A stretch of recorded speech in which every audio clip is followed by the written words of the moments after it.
Olá, meu amigo, minha amiga. Muito obrigado por você estar aqui no nosso Portal do José e a você que me leva para todo canto no seu telefone celular, você que está no trabalho, você que está no meio de transporte, você que está em casa fazendo alguma atividade, a sua comidinha, ou você que está na praia com os amigos que abrem espaço para escutar o nosso papo aqui, você que está no campo. A todos vocês, muito obrigado, porque vocês é que fazem o nosso portal chegar cada vez mais a pessoas como você.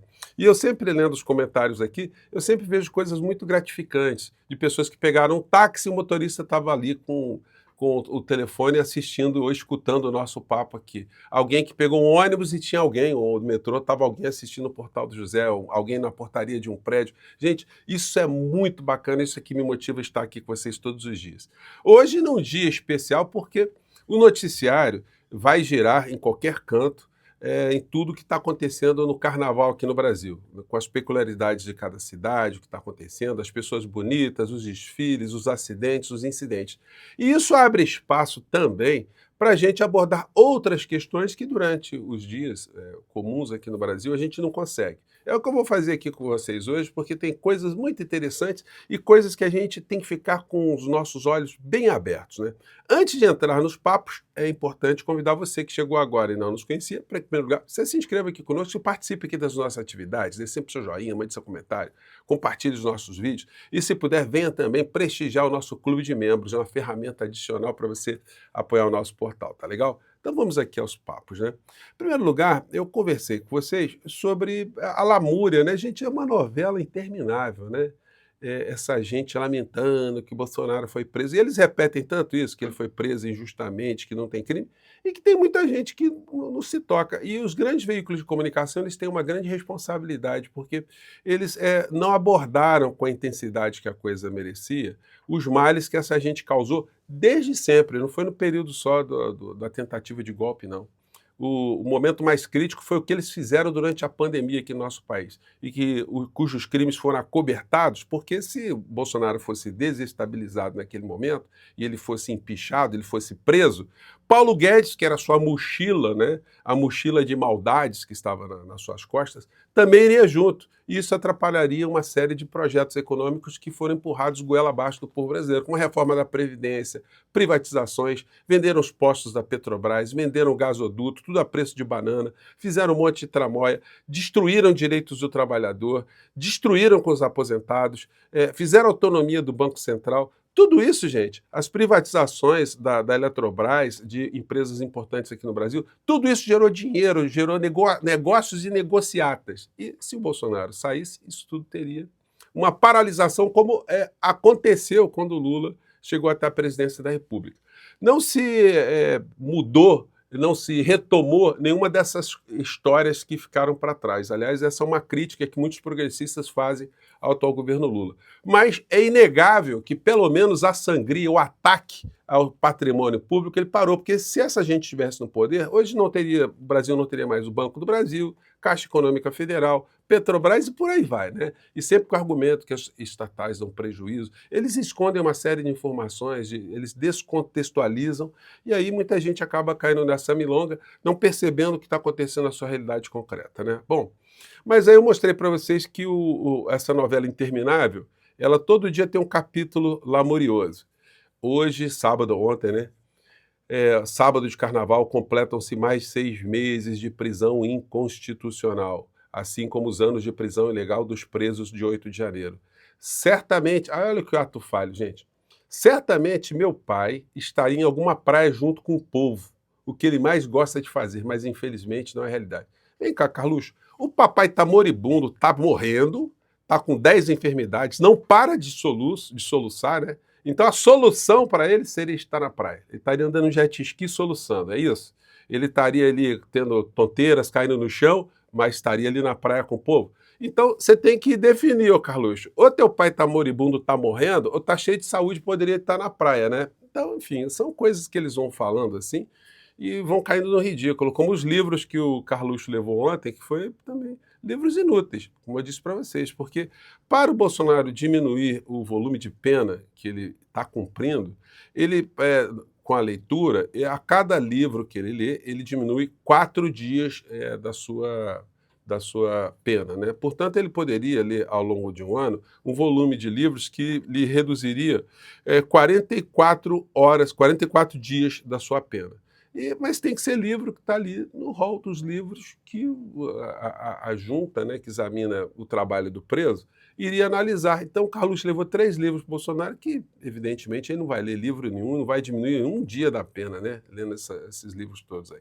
E mostrei, são livros que só vão deixar baixo astral para a criatura. Contrastando aqui com o que está acontecendo com o Lula, né? O Lula está rodando o Brasil. Ontem ele esteve na Bahia, no desfile lá, assistindo os blocos lá, né? E o Baiana System, que mexe com a multidão, quando passou o Lula também. O Lula também saiu pulando também, chamou atenção. Lulinha com 80 anos, com bolinha no pé, né? E aí, enfim, enquanto um está lá na cadeia, o outro está circulando no Brasil e está se divertindo, né? É o contraste. E aí é o seguinte, fazendo um corte aqui na alegria que acontece nesse momento no Brasil, economia muito ativada, aqui do lado da Argentina não tem carnaval, não. E aí acontecem coisas que já começam a chamar mais atenção do campo progressista aqui no Brasil, e as pessoas estão observando o perigo que está rondando o nosso país, porque o que eles estão fazendo lá na Argentina enquanto experimento social é que a extrema-direita faria aqui no nosso país. E aí o Ratanabá News fez aqui, colocou uma foto aqui cheia de gente com camisa verde e amarela e com a seguinte frase embaixo: sem férias, 12 horas de jornada, bolsonaristas largam o emprego no Brasil para viverem um sonho de trabalhar na Argentina. Pois é, né? O discurso bandido da extrema-direita aqui no Brasil é um discurso que eles pregam, mas eles não fazem. Porque eles dizem que a economia na Argentina está melhorando, então, mas eles não colocam um realzinho na economia da Argentina. Dizem que a situação está boa lá, mas ninguém vai visitar a Argentina, ninguém vai fazer turismo na Argentina, ninguém abre negócio na Argentina, ninguém aplica na bolsa da Argentina, ninguém compra peso argentino. No entanto, eles ficam com essa milonga. Isso faz parte de uma estratégia, gente, de convencimento da sociedade, como eles fizeram no tempo da reforma da Previdência. Na reforma da Previdência, ela só passou porque uma grande parcela da sociedade foi convencida que trabalhar mais era legal, que espichar a aposentadoria lá para frente era legal, e foi uma massificação tão grande que isso acabou passando sem muita reação aqui no Brasil. É o que eles estão fazendo na Argentina, as redes sociais, os grandes veículos de comunicação, as estruturas econômicas, enfim. Gangsters que dominam a política na Argentina estão passando goela abaixo do argentino, esse retrocesso civilizatório. Porque o argentino, gente, vejam só, ele já tinha uma jornada de trabalho dentro da legislação deles de 48 horas diárias. Só que ele trabalhava 8 horas e as outras 4 horas eram horas extras. Agora acabou a hora extra. Acabou uma série de direitos trabalhistas na Argentina. Foram muitas modificações e nenhumazinha beneficiou o trabalhador. Foi uma reforma só para esmagar o trabalhador, colocar o trabalhador argentino numa condição de semi-escravidão. O que isso vai gerar? Olha, do ponto de vista da economia, gente, tem uma coisa muito curiosa, né? Porque vai haver uma perda de poder aquisitivo da população de uma forma muito intensa. Isso vai repercutir numa queda de consumo. As empresas na Argentina vão faturar menos. Vai haver um colapso, porque quanto menos dinheiro tiver circulando na mão do trabalhador, menos dinheiro a economia terá, né? Aliás, o presidente Lula sempre comenta isso de uma forma muito simples, né? Quanto mais dinheiro estiver circulando na mão do trabalhador, vira um círculo virtuoso. Mais a economia vai crescendo. Quanto mais você aumenta a massa salarial, mais a economia cresce. Embora nós tenhamos aqui no Brasil esse problema dos juros, né? E é o seguinte, veja uma contradição.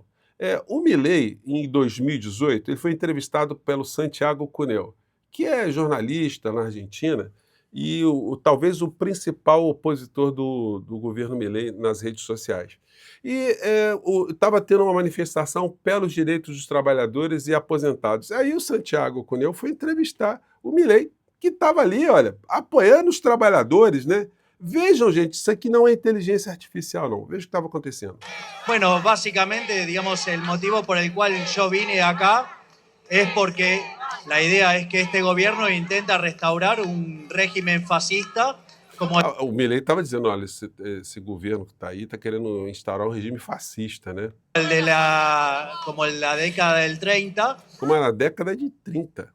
donde básicamente, digamos, los empresarios y los políticos corruptos hacían negocios a la espalda, Os empresários políticos corruptos faziam negócios a espalda de los trabajadores. Y bueno, y en el fondo este gobierno quiere restaurar ese equilibrio de la década del 30 que era en perjuicio de los trabajadores.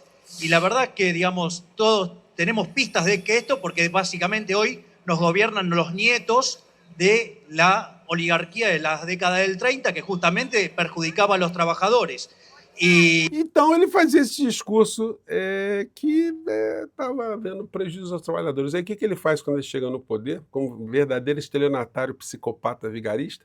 Ele ataca os trabalhadores justamente junto com essa casta, porque essa reforma trabalhista na Argentina foi elaborada pelo setor empresarial, setor mais poderoso na Argentina.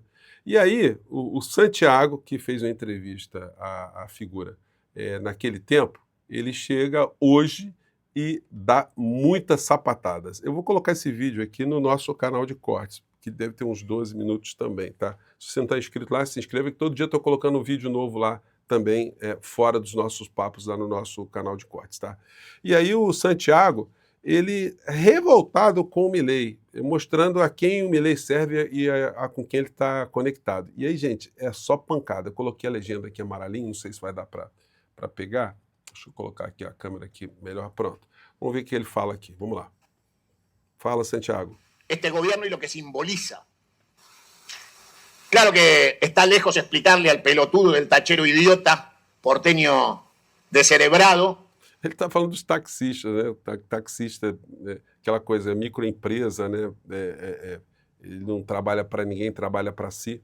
Então, normalmente o taxista no mundo inteiro tem uma visão meio empresarial, né? Mas é um tanto ou quanto distorcida, né? Porque tem que trabalhar como um condenado mesmo, né?